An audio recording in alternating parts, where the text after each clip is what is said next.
ज्ञान विज्ञान निश्चयः पश्यन्मदात्मकं विश्वं निविपद्येत वै पुनः। श्रीशुकवाच इत्यादिष्टो भगवता महाभागवतो निपा उद्धवः प्रणिपत्याह तत्र जिज्ञासुरच्युतम्। उद्धवोवाच योगीश योगविन्यास योगात्मन् योगसम्भव निःश्रेयसाय मे प्रोक्तस्त्यागः सन्न्यासलक्षणः। त्यागोऽयं दुष्करो भूमन् कामानां विषयात्मभिः सुतरां त्वयि सर्वात्मन् न भक्तेति मे मतिः।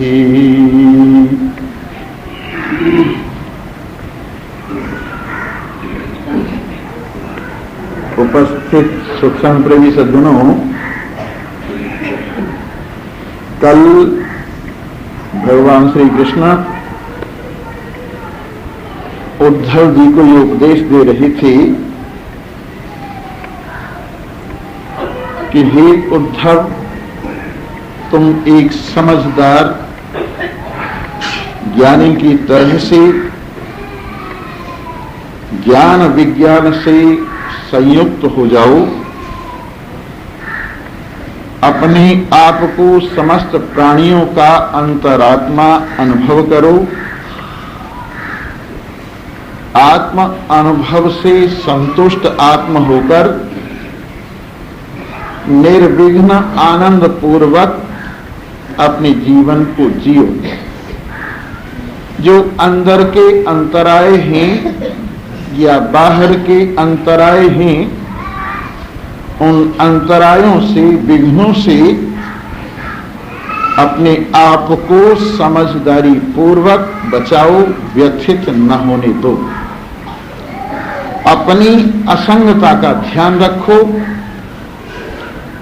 अपनी कूटस्थता का ध्यान रखो, अपने साक्षी भाव का ध्यान रखो और अपने आप में अचल प्रतिष्ठ होकर मानसिक उत्थान पतन का या शारीरिक उत्थान पतन का तमाशा देखो। ज्ञानेन्द्रियां, कर्मेंद्रियां अपने धर्मों में प्रवर्त रहें चाहे, और चाहे प्राण अंतःकरण अपने अपने धर्मों में लगे रहें, लेकिन तुम उन धर्मों से अपने आप में लेश मात्र भी गुण अवगुणवान मत हो। ये संसार के अंदर ना समझ लोग द्वैत बुद्धि को लेकर गुण और दोष की कल्पना से कर्म, अकर्म और विकर्म में भ्रमते रहते हैं। लेकिन ज्ञानवान समबुद्धि के कारण, सर्वत्र अद्वैत बुद्धि के कारण विधि और निषेध से ऊपर हुए हुए बालक की तरह से प्रारब्ध भोग करते हुए न इच्छा से कहीं प्रवृत्त होते हैं और न अनिच्छा से कहीं निवृत्त होते हैं। केवल जिस तरह से पत्ते को हवा हिलाती है, वैसे ही उनके शरीर को प्रारब्ध यथा योग्य व्यवहार में हिला रही है। लेकिन वो गुण दोष बुद्धि से युक्त होकर राग द्वेषवान नहीं है और जैसे संसार की क्रियाओं में असंग है, वैसे ही शरीर की क्रियाओं में असंग है। आगे भगवान कहते हैं कि उद्धव, सर्वभूत सुहृच्छांतो ज्ञान विज्ञान निश्चय। ज्ञान को केवल मात्र सुनकर फेंक मत दो। विज्ञान को केवल मात्र अनुभव करके फेंक मत दो। ज्ञान और विज्ञान के अनुसार जीवन बनाओ। ज्ञान कहता है सब शांत है, अशांति तेरे मन से भास रही है। ज्ञान कहता है सब सम है, विषमता तेरे अपने मन से भास रही है। ज्ञान कहता है सब एक है, अनेकता तेरे मन से भास रही है। ज्ञान कहता है तू सदा एक रस है, पर मन के धर्मों से तू अपने आप में भांति भांति के विकार लेकर दुखी होता रहता है। मन के विकारों को प्रकाशित करता हुआ भी तू मन के विकारों से बिल्कुल अलग है। जिस तरह से सड़क पर लगी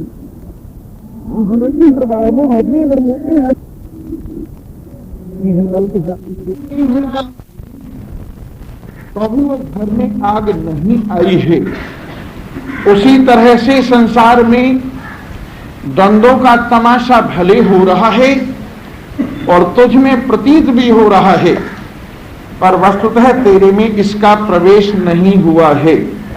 जैसे दर्पण की आग दर्पण में प्रवेश नहीं करती, केवल दूर से किसी और जगह की आग दर्पण में भास रही है, वैसे ही तेरे में विकार, तेरे में संसार, तेरे में भांति भांति के भाव विभाव लेश मात्र भी प्रवेश नहीं करते।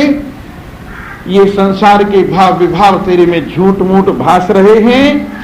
इसलिए सभी प्राणियों के प्रति विषमता का भाव छोड़कर शांत बुद्धि वाला हो जा और पश्चिम मदात्मकम विश्वम, इस सारे संसार को मेरा स्वरूप समझता हुआ, इस सारे संसार में मुझको अवलोकन करता हुआ, आकाश में, वायु में, अग्नि में, जल में, पृथ्वी में, इनसे बने हुए प्रपंच में मुझ ही को देख। मेरे में ही ये सब कल्पित है, मेरे में ही ये सब अधिष्ठित है, मैं ही इन सब कल्पनाओं का आधार हूं, इसलिए इनमें मेरी ही सत्यता है। जिस प्रकार से रस्सी के अंदर किसी को सर्प भास रहा है, किसी को माला भास रही है, किसी को डंडा भास रहा है, किसी को जलधारा भास रही है, परंतु उन समस्त कल्पनाओं का आधार एक रस्सी है। उसी तरह से जो कुछ संसार में भास रहा है, उस विभ्रम का आधार केवल मैं आत्मा हूं, ऐसा निश्चय करके सारे संसार में मुझको भरपूर देख, कहीं भी मेरे से विपरीत न देखकर अशांति का वर्ण मत कर।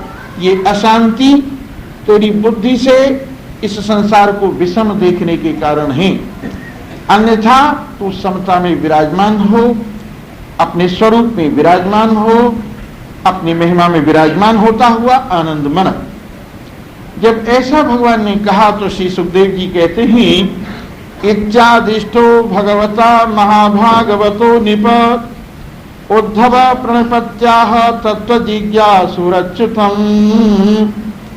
जब भगवान ने ऐसा आदेश दिया कि मैं लीला संवरण कर रहा हूं, तो आराम से संसार में ज्ञान पूर्वक विचरण कर, अपनी असंगता से युक्त होकर शरीर का तमाशा देख, अपनी कूटस्थता का अवलोकन करता हुआ संसार का तमाशा देख, अपने साक्षी भाव में विराजमान होता हुआ संसार का तमाशा देख।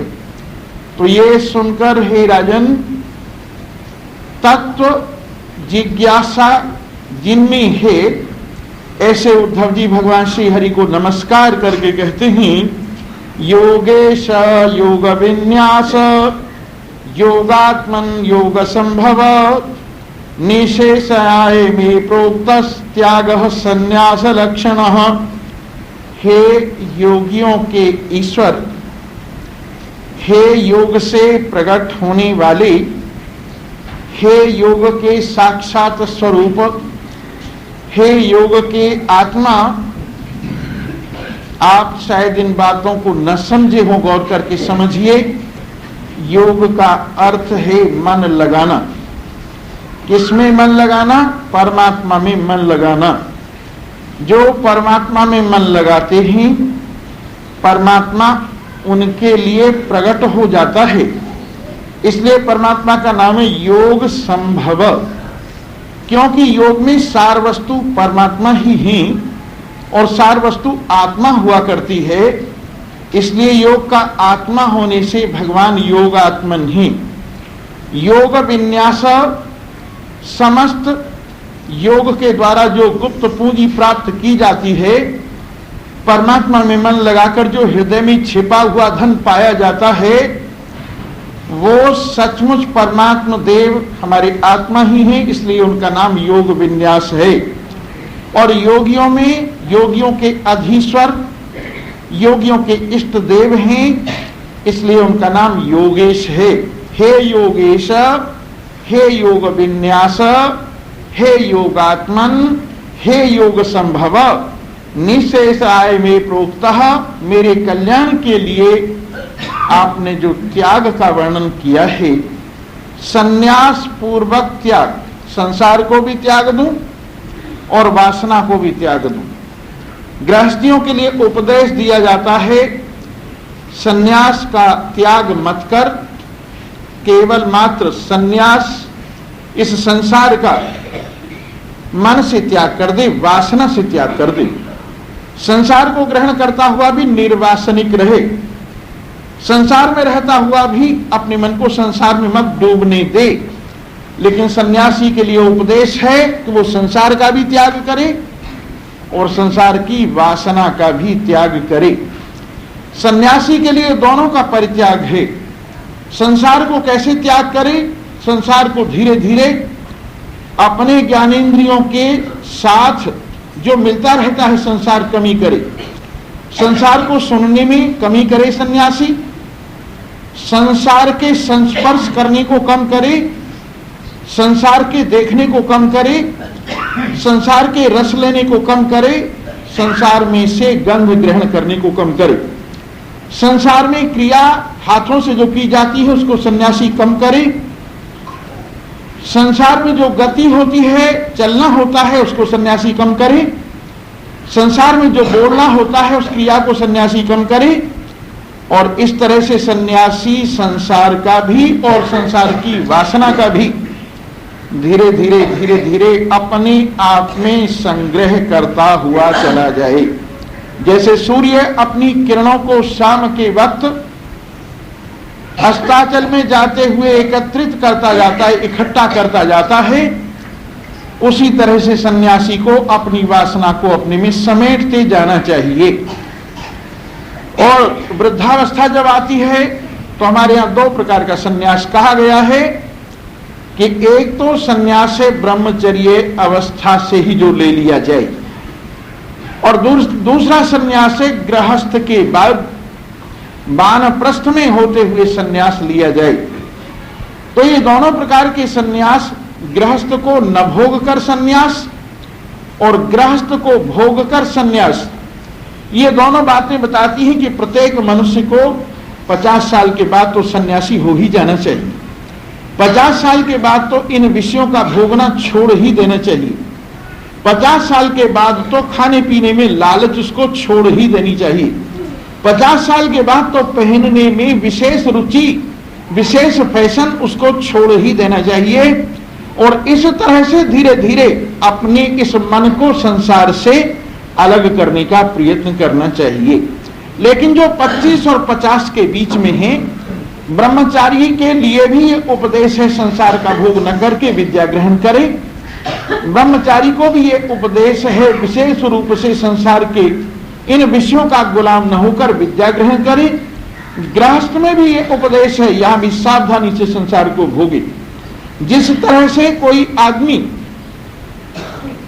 किसी चीज को, जैसे विष है, विष को हाथ में ले लो, लेकिन देखो हाथ में घाव नहीं होना चाहिए। अगर हाथ में घाव है तो विष रखा हुआ अंदर चढ़ जाएगा हाथ में से। उसी तरह से अगर मन में विषयों की विशेष आकांक्षा है तो संसार का भोग भोगते भोगते ऐसी आदतें पड़ जाएंगी जो आपका मन भोगों से अलग नहीं होने देंगी। इसलिए गृहस्थ में भी गृहस्थ का सुख भोगो, पर नियम से भोगो, संयम से भोगो, अपनी स्मृति को भ्रष्ट न होने दो, अपनी साधना को भ्रष्ट न होने दो। और ध्यान रखो, मनुष्य शरीर विषयों के लिए नहीं मिला है, मनुष्य शरीर परमात्मा की प्राप्ति के लिए मिला है। ऐसा समझकर 25 साल संसार के साथ रहो और इसके बाद तुम प्रेम से परमात्मा की ओर बढ़ो। धीरे धीरे धीरे धीरे अपने सच्चे साथी को, अपने सच्चे धन को, अपने सच्चे सहारे को, अपने सच्चे माता पिता को अपने साथ जोड़ते जाओ और इस संसार के संबंध को कम करते हुए चले जाओ। हालांकि होता तो यह है कि आदमी ज्यों-ज्यों वृद्धावस्था की ओर जाता है, त्यों-त्यों संसार में ममता अधिक से अधिक बढ़ती जाती है। शरीर के साथ मोह और संसार के साथ संबंध और संबंध का मोह इतना बढ़ता जाता है, इतना बढ़ता जाता है कि आदमी को हर वक्त संसार का चिंतन बना रहता है। लेकिन ये नहीं होना चाहिए। वृद्धावस्था में चाहे कितना ही कष्ट सहन करना पड़े, लेकिन मन परमात्मा में लगाना चाहिए, तभी इसकी शोभा है। संसार तेरी ओर से आंख फेर रहा है, संसार तेरी ओर से मन फेर रहा है, संसार तुझे कूड़ा करकट समझ रहा है।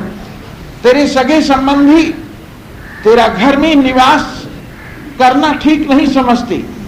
वो कहते हैं अब तो काशी में रहिए आप जाकर, वो कहते हैं हरिद्वार में रहिए अब तो जाकर, वो कहते हैं किसी महात्मा के साथ हो जाइए अब तो। इसका अर्थ ये है, चाहे तुम्हारे सुपुत्र ही हैं, कुपुत्र तो गाली दे देकर ये बताता है कि संसार से मन हटा, और सुपुत्र जरा सभ्य भाषा से, सभ्य शब्दों से और सभ्य क्रियाओं से ये बताता है कि संसार से मन हटा। लेकिन हम फिर भी इस संसार में मन लगाए हुए हैं। ये सचमुच हमारा विमोह है। इसलिए हमें धीरे धीरे संसार और संसार की वासना दोनों का त्याग करना चाहिए। सन्यासी की शोभा इसमें नहीं है कि वो इन पदार्थों को देखता फिरे, वो इन प्राणियों को देखता फिरे, वो इन जगहों को देखता फिरे, वो इन शहरों को देखता फिरे, वो इन पेड़ पौधों को देखता फिरे। सन्यासी की शोभा यह है, जितना हो संसार को कम देखे, अपने आप को अधिक देखे। जितना हो संसार में गति कम हो, अपने आप में गति अधिक हो। जितना हो संसार का ज्ञान कम हो, अपने आप का ज्ञान अधिक हो। जितना हो संसार से संबंध कम हो, अपने आप से संबंध ज्यादा हो। जितना हो संसार के साथ बर्ताव व्यवहार कम हो और अपने प्रियतम, अपने आत्मदेव के साथ अधिक से अधिक संबंध जोड़ा जाए। पर यह बात आप सुनकर सब लोग कह रहे होंगे, साहब ये तो बड़ा मुश्किल है। आप जो कहते हैं कि बुढ़ापे में घर छोड़ दो, बुढ़ापे में संसार का त्याग कर दो, ये तो साहब बड़ी मुश्किल बात है। उद्धव जी भी यही कह रहे, हे योगेश्वर, त्यागोयम दुष्करो भूमन कामानाम विषयात्म भी। जिनका मन विषय के आकार में परिणित हो गया है, जो विषयों को ही सब कुछ समझने वाले ही, जिनका जीना मरना सब कुछ विषय ही हो गया है, और जो इस संसार में बहुत लगाव वाले ही, उन कामी लोगों के लिए हे भूमन, एक रस परमात्मा, सब में रहने वाले परमात्मा, सबकी सत्ता परमात्मा, सबकी वास्तविकता है ईश्वर, उनके लिए त्याग बड़ा मुश्किल है। ऐसी हाँ आपके जो भक्त लोग हैं वो त्याग कर सकते हैं। जिनका मन आप में लग गया है वो संसार को छोड़ सकते हैं।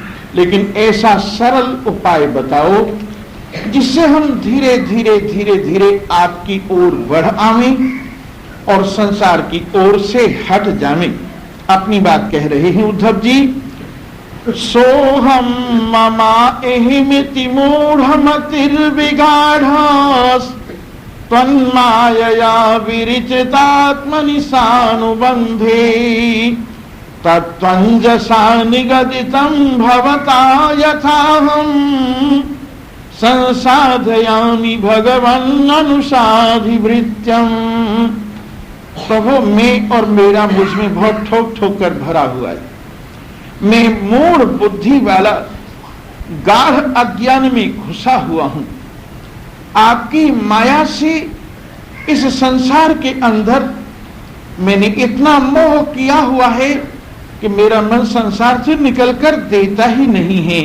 प्रभु मैं घर बार में, स्त्री पुत्र में, धन दौलत में डूबा जा रहा हूं।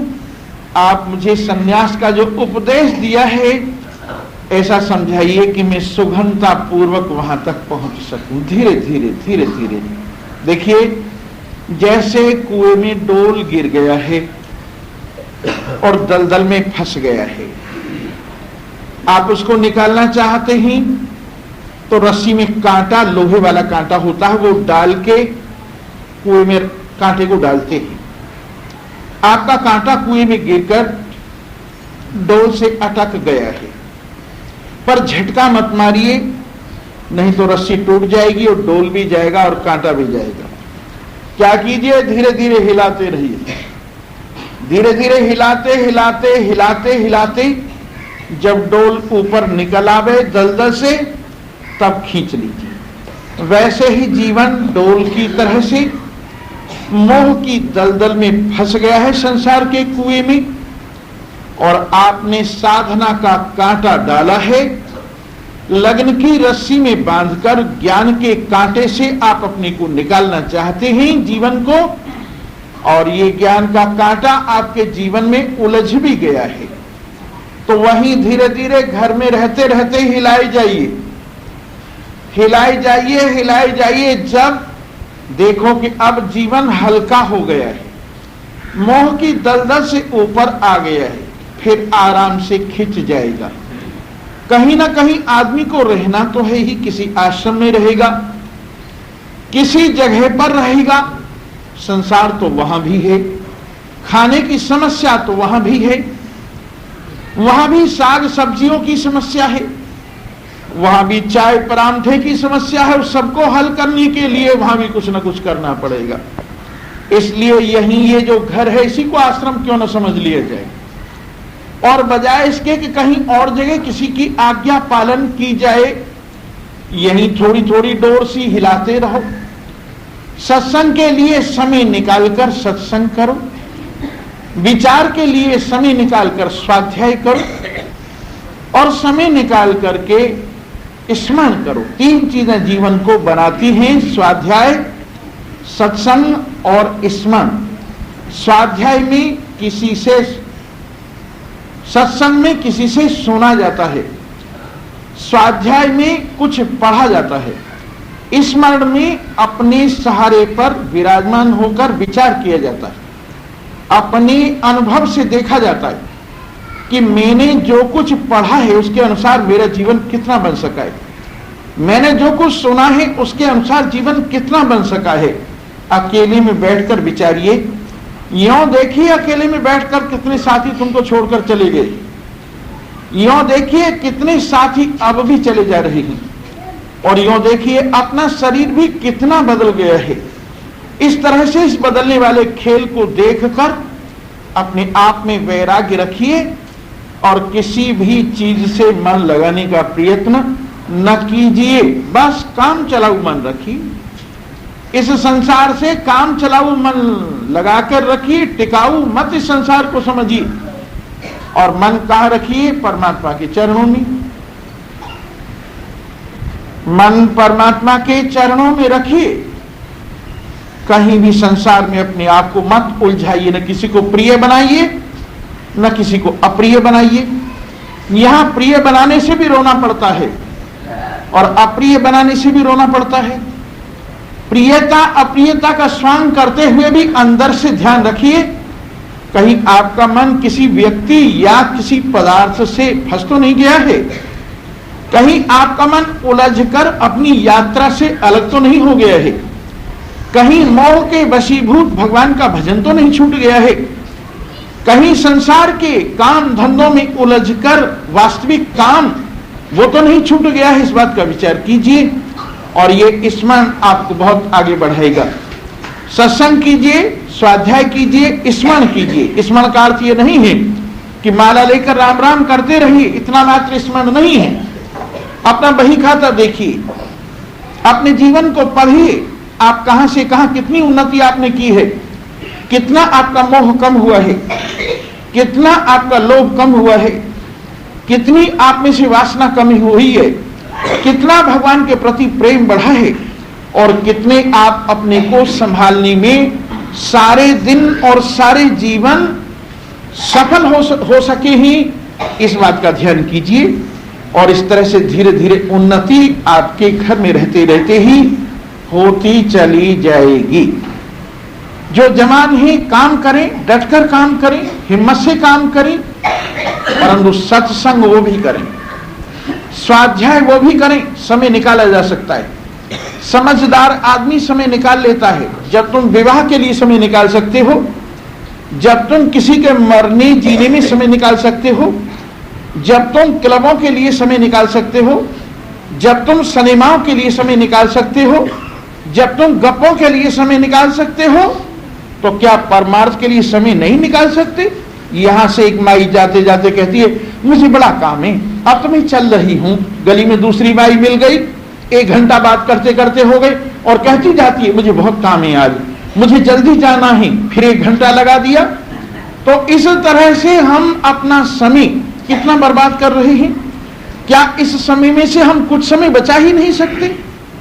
अरे जरा सावधान हो और मन को समझाओ कि अफसोस मूढ़ मन तो मुद्दत से सो रहा है, सोचा न यह कि घर में अंधेर हो रहा है। अफसोस मूढ़ मन तू मुद्दत से सो रहा है, मुद्दत से सो रहा है। सोचा न यह कि घर में अंधेर हो रहा है, अंधेर हो रहा है। 84 लाख मंजिल तय करके मुश्किलों से, तय करके मुश्किलों से, जिस घर को तूने ढूंढा उस घर को खो रहा है, उस घर को खो रहा है। सोचा न यह कि घर में अंधेर हो रहा है, अंधेर हो रहा है।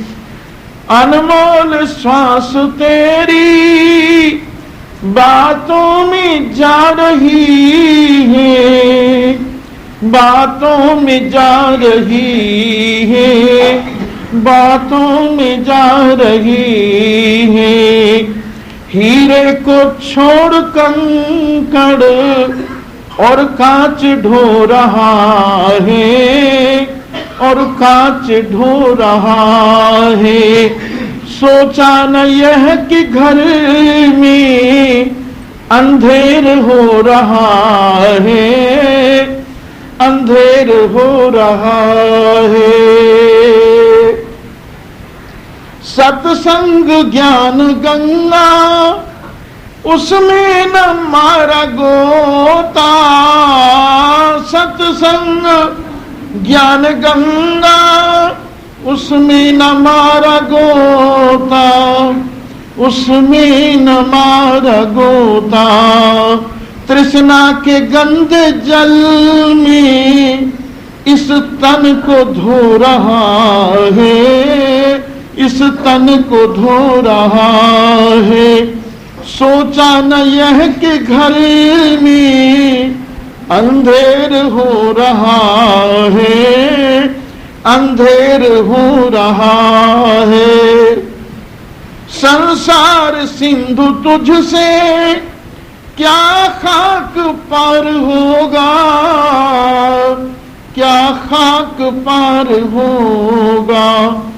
विषयों के बिंदु ही में नैया डुबो रहा है, नैया डुबो रहा है। सोचा न यह कि घर में अंधेर हो रहा है, अंधेर हो रहा है। पर जिसको ये ख्याल ही न हो बेचारे को कि मैंने कितना कुछ लुटा दिया है, मिला कुछ भी नहीं है, उस बेचारे को क्या पता कि किस तरह से जीवन बेकार चला जा रहा है। हाँ, जिसको कुछ ज्ञान है, जिसको कुछ समझ है, जिसको कुछ सत्संग है, जिसको कुछ विचार है, वही जानता है कि मेरा जीवन बिना कुछ दिए चला जा रहा है, ये घाटे का सौदा हो रहा है। इसलिए वो सावधान होकर अपने जीवन का सदुपयोग करता है। कौन कहता है कि तुम आराम न करो, पर क्या तुम आराम करते हो? सच बताओ। जब तुम गद्दे पर पड़े रहते हो तब भी तुम्हारा मन बेचैन रहता है, तो तुम्हें आराम कहां? जब तुम एयर कंडीशन लगाकर अपना कमरा चारों ओर से बंद करके सो जाते हो तब भी तुम्हें शांति और चैन नहीं है। बोलिए आराम कहां? आराम तो तभी है जब राम आ जाए, तभी आराम है। आराम तो तभी है जब तुम्हारा मन राम में आ जाए और राम तुम्हारे मन में आ जाए, तब आराम है। तुम्हारे मन के धरातल पर राम नहीं आए तो आराम कैसा? तुम्हारे मन के धरातल पर समता नहीं आई तो आराम कैसा? तुम्हारे मन के धरातल पर निश्चिंतता नहीं आई तो आराम कैसा? त्रिलोकीनाथ अखिल ब्रह्मांड नायक से तुम्हारा संबंध नहीं जुड़ा तो आराम कैसा? इसलिए आराम पाना चाहते हो तो आराम के लिए प्रयत्न करो। अपने हृदय की सेज पर, समता की सेज पर मनसा राम को लिटाओ और कहो टुक रंग महल में आओ कि निर्गुण सेज बिछी। अरे टुक रंग महल में आओ कि निर्गुण सेज बिछी। टुक रंग महल में आओ कि निर्गुण सेज बिछी। जहां पवन गमन नहीं हो, जहां पवन गमन नहीं हो, जहां नहीं सूर शशि। टुक रंग महल में आओ कि निर्गुण सेज बिछी। टुक रंग महल में आओ कि निर्गुण सेज बिछी। जहां प्रिया प्रियतम मिल एक मुक्ति की होई हंसी। मुक्ति की होई हंसी। टुक रंग महल में आओ कि निर्गुण सेज बिछी। जहां चरण दास गलतान की शोभा अधिक लसी। की शोभा अधिक लसी।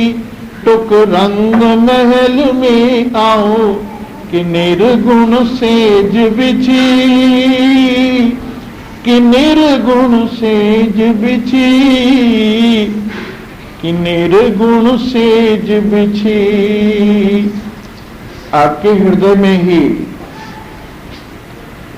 सतोगुण रजोगुण तमोगुण से परे स्वस्वरूप की सेज बिछी हुई है। ऐसी सेज जिसको कोई लुढ़का नहीं सकता, जो स्थिर सेज है, जो अपनी सेज है, अपने प्रियतम के साथ जहां एकता हो जाती है और जहां पर ये वृत्ति सदा सदा के लिए अपने प्यारे को पाकर खो जाती है, उसी सेज पर आ जाओ। जरा देखो तो सही, संसार से अपना मन हटाकर इस अपने स्वरूप की सेज पर आराम पाकर देखो तो सही। सैंपिल लेकर देखो, कहीं दूर नहीं जाना है, कहीं दूर नहीं जाना है आराम पाने के लिए। क्यों तीर्थों पर भटकता फिरता है? क्यों जहां तहां आश्रमों की खाक छानता फिरता है? क्यों जहां तहां अपने मन को डामाडोल करके इस कस्तूरी की सुगंध के पीछे भाग रहा है? ये कस्तूरी तेरे अपनी नाभि में है, जिसकी सुगंधी तुझे बाहर से आती हुई प्रतीत हो रही है। ए कस्तूरी वाले मृग, कस्तूरी तेरे अंदर तेरे स्वरूप में से सुगंधी उड़ रही है। ये रूप बाहर नहीं है, तेरी आंखों से टपक कर तेरा ही रूप बाहर तुझे नजर आ रहा है। बाहर सौंदर्य नहीं है, तेरी ही शोभा तेरे ख्याल से बाहर छाया रूप से दिख रही है।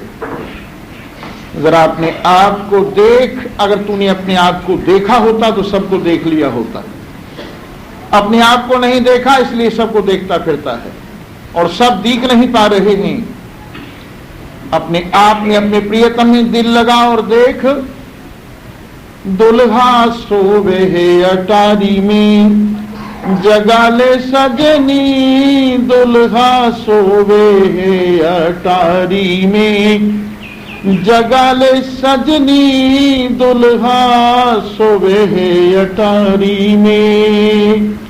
या दुल्हा के पाँव नहीं है, या दुल्हा के पाँव नहीं है, बिना पैर ना पे धरनी, ये बिना पैर ना पे धरनी, दुल्हा सोवे है अटारी में, जगा ले सजनी, दुल्हा सोवे है अटारी में।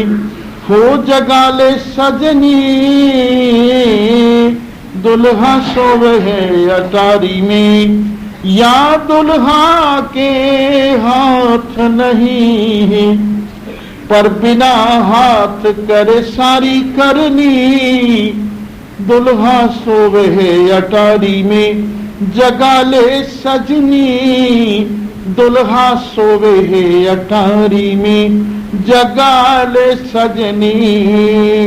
या दुल्हा के शीश नहीं है, या दुल्हा के शीश नहीं है, बिना शीश ये मुकुटमणि, दुल्हा सोवे है अटारी में, जगा ले सजनी, दुल्हा सोवे है अटारी में, जगा ले सजनी। कहे कबीर सुनो भाई साधु, इसके जागे सारी बात बनी, दुल्हा सोवे है अटारी में, जगा ले सजनी, दुल्हा सोवे है अटारी में। तेरे ही अट्टालिका में, हृदय की अट्टालिका में आराम कर रहा है। ये देख तेरा प्रियतम, जिसे तू जन्म जन्मांतर से चाहती हुई संसार में ढूंढ रही है, शरीरों में ढूंढ रही है, वही तेरा प्रियतम तुझे तलाश करते करते सो गया है। वही तेरा प्रियतम तेरा इंतजार करते करते सो गया है। वही तेरा प्यारा तुझे अपने आगोश में लेने के लिए आतुर होकर सो गया है। आ इधर उधर से अपना मन हटाकर, लगन की साड़ी पहनकर, प्रेम की मेहंदी सजाकर इस दुल्हा के पास आ और इसको जगा। ये तेरा अपना स्वरूप है। लगता है जैसे दो हैं पर एक है, लगता है जैसे स्त्री पुरुष है पर न स्त्री है न पुरुष है, लगता है ऊंचा नीचा है लेकिन नहीं, ना ऊंचा है न नीचा है। जरा देख तो सही, अजीब बात है। घूंघट लगाकर सजनी बनी हुई है और वही घूंघट उगाड़ दे तो साजन है। घूंघट लगाकर यही सजनी बनी हुई है, जिसके लिए कहा है घूंघट के पट खोल री तो है पीब मिलेंगे। घूंघट के पट खोल री तो है पीब मिलेंगे। घूंघट के पट खोल खोल री, किसी और के घूंघट के नहीं, अपने घूंघट के। और के घूंघट खोलने से क्या मिलेगा सिवाय माया की। अपना घूंघट खोल, माया का घूंघट खोल और अपने प्रियतम अपने आप से मुलाकात कर। घूंघट लगाकर सजनी बनी हुई है, घूंघट खोलकर यही साजन है। तो इसलिए देख, अपने आप को देख, घूंघट लगा हुआ, घूंघट में से झांक कर अपने को देख, लगता है तू स्त्री है। घूंघट खोलकर अपने आप को देख, सचमुच तू न स्त्री है न पुरुष है। तो घूंघट के पट खोल हे री, घूंघट के पट खोल री, तो है पीव मिलेंगे। धन यौवन का गर्व न करना, धन यौवन का गर्व न करना, ये झूठ ही पच रंग चोलरी, तो है पीव मिलेंगे। घूंघट के पट खोलरी, तो है पीव मिलेंगे। घट घट बसता राम रमैया, घट घट बसता राम रमैया, कटुक बचन मत बोल री, तो राम मिलेंगे। घूंघट के पट खोल री, रंग महल में दीप जरता है, रंग महल में दीप, तेरे महल में दीप जरता है, आसन से मत डोल री, तो है पीव मिलेंगे। घूंघट के पट खोल री, तो है पीव मिलेंगे। कह कबीर सुनो भाई साधो, बाजे अनहद ढोल री, तो है पीव मिलेंगे। घूंघट के पट खोल री, तो है पीव मिलेंगे। तो यही कह रहे हैं प्रभु, कोई आसान सा रास्ता बता दो। मैंने तो बहुत आसान किया है, कुछ गाने से, कुछ बजाने से, कुछ रोने से, कुछ धोने से, आसान करने का प्रयत्न किया है। सत्य सते स्वदृश आत्मन आत्मनो अन्यम, वक्तारमीश विबुधे स्वपिनानुचक्षे, सर्वे विमोहित धियस्तव माययेयम्, ब्रह्मादयस्तनुभृतो बहिरर्थ भावा। हे परम सत्य स्वरूप, तीनों काल में एक रस रहने वाले, अपने आप में विराजमान, हम सबके आत्मदेव, आपसे अलग और कोई भी देवताओं में भी अच्छा इस आत्मज्ञान का वक्ता नहीं। सबके सम विमोहित धी, मोहित बुद्धि वाले हैं, और आपकी माया से ब्रह्मा इत्यादि का मन भी रजोगुण से युक्त हुआ पड़ा है, और बहिरर्थ बाहर ही संसार को देखने वाले ही। कृपा करके आप ही हमारे प्रति उपदेश दीजिए। तस्मात् भवन्तमनवद्यमनंत पारम, सर्वज्ञमीश्वरम अकुंठ विकुंठधिष्ण्यम, निर्विण्ण धीरहु है ब्रजनाभितप्तो, नारायणम नरसखम शरणम प्रपद्ये। हे एक रस अनंत अपार, देश काल वस्तु से घेरे न जाने वाले, सर्वज्ञ परमेश्वर एक रस बुद्धि वाले, हे वैकुंठ धाम, मैं संसार के ताप से तपायमान हुआ दुखित बुद्धि से आपकी शरण में आया हूं। आप मेरा उद्धार कीजिए। हे नर सखा नारायण, हे जीव सखा जगदीश्वर, आपके अतिरिक्त और कौन मेरा भला कर सकता है। भगवान कहते हैं, भाई उद्धव एक बात बताऊं तुझे। हाँ प्रभु बताओ ना। प्रायेण मनुजा लोके लोक तत्व विचक्षणा समुद्धरन्ति आत्मानम् आत्मनैवा शुभाशयात्। अरे समझदार आदमी तो अपना उद्धार आप ही कर लेता है। जिसको थोड़ी समझ है, जिसको थोड़ा अनुभव है। अब एक बच्चे ने आग पकड़ ली और उसका हाथ आग से जल गया, वो अब